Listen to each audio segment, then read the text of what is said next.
Hi, good morning.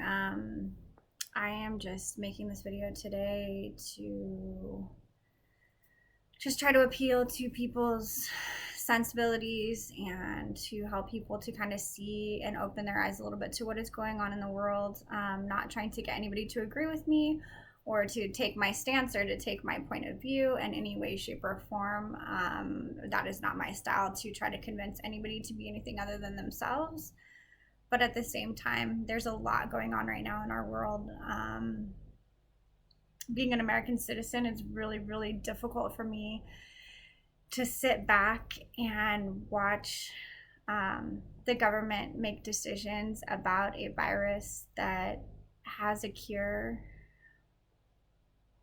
that somehow is being censored from the masses and having it projected to us as something that we the people are spreading amongst the people, like in some sort of intentional kind of seeming way, where we are now being pushed and forced to cover our faces with masks, which is to me so symbolic of taking away our freedom of speech. Whether that's the intention of it or not, the symbolism is definitely there. I'm not sure that I have an extreme strong belief on what exactly is happening or why exactly it's happening. All I can say is that I do a lot of personal research. I do listen to doctors, my own doctors and medical professionals that I've dealt with in my life. And it seems to me that this is being blown up out of proportion. And we are, as a society, accepting the loss of rights, accepting censorship by massive corporations and social media gurus. I've been on Facebook for a long time. I've also been making YouTube videos and some other things, all just to kind of try to spread awareness and just try to help people. I've been through a lot in my life. I'm an abuse survivor. I've been abused repeatedly in my life. I was raped at 17. I was sexually abused by my grandfather as a child. I have been through a lot, and I've made it my own personal mission to help abuse victims and to try to get them to see their power of themselves and to try to heal within themselves, anyways, regardless of all of that. The reason that I'm talking today is freedom of speech. There's a lot of movements happening, there's a lot of things happening right now. People are starting to rise up, and it's very exciting. And I hope that people continue to rise up and tell their stories and let their voices be heard and to not be silenced. Allowing anybody to silence us is an absolute fall of everything that I was convinced that the American people stood for. Freedom of speech is in our very First Amendment, freedom of gathering. We're told to be quiet. We're told to stay away from people. We're told to wear masks and to treat everybody like they're poisonous. There are people dying of diseases and just regular illnesses alone because we're forcing separation. That's not how I'd want to die. That's not what I would wish for anybody that I love or care for. I think it's horrific to think about people dying alone, especially after months and months of being alone. Not to mention the fact that isolating people who are in possibly problematic real life relationships, abusive situations, abusive parents, abusive spouses. It's really scary to think of people just being totally locked up with these people. And nobody's perfect. We all have made choices in our lives that have caused us some sort of distress or trauma at some point or another. It's a reality of life that difficult things will happen. I just want people to please use your voice. Please talk about what it is that you believe in. You know, I do not support Donald Trump, and I know tends to be a stance that he's kind of on. I did not vote for the man. I will not vote for the man in the 2020 elections. But nobody should be silenced, especially in America. Nobody should be silenced.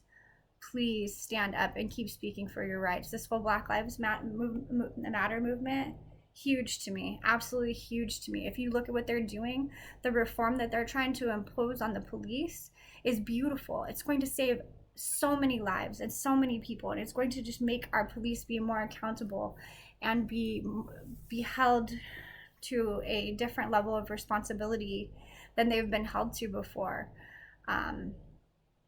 If we do take these new protocols and do steps to change things, to protect our public, everybody benefits. I lost my 31-year-old brother on February 8th, 2018. He was shot by non-lethal bullets in front of my parents' house after a domestic dispute. Was there a problem going on that he was a part of that day? Absolutely. Did he deserve to die by rubber bullet when police decided to shoot him less than 15 feet away and become judge, jury, and executioner all in that same night? 3 days later, I had to go pull the plug on my brother. I had to sit in a hospital room and watch my baby brother die. I watched the life fall out of him because the police take their power to a level that is unnecessary. And then we have whole groups of people that are treated like this all the time. It's despicable. It's disgusting. Stand up for what you believe in.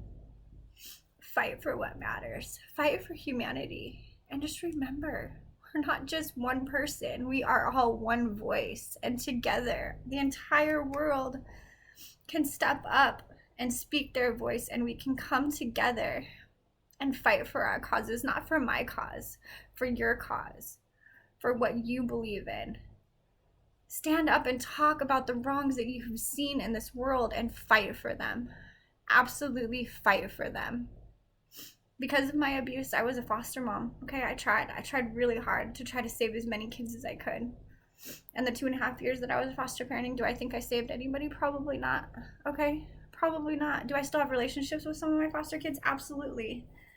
I love them. I love all kids, but I had to stop doing it because the system is so flawed. It is so messed up that we're not helping. These things need to be fixed. They need to be changed. And the power is in the people, not in the minority elite that are trying to rule the world. They're not in the Microsoft guru trying to make medical decisions for the entire world. You know that he owns the World Health Organization. It's absolutely just terrifying that we're letting an internet hero, the creator of Microsoft, make decisions that are medically relevant to not just the United States people of the world, and everybody is just standing back and letting this happen. The reason we were supposed to isolate was just to give space so that the hospital systems didn't get bogged down. They're not bogged down, okay? They're not overly bogged down. We have slowed the spread to a point that it's manageable in our system. Are people still going to get sick? Yes. Are there cures for this sickness? Absolutely. There are cures for this sickness. And there's no reason that we hide this from the public. There's cures for this. There is solutions to this. Please stand up and fight for what you believe in.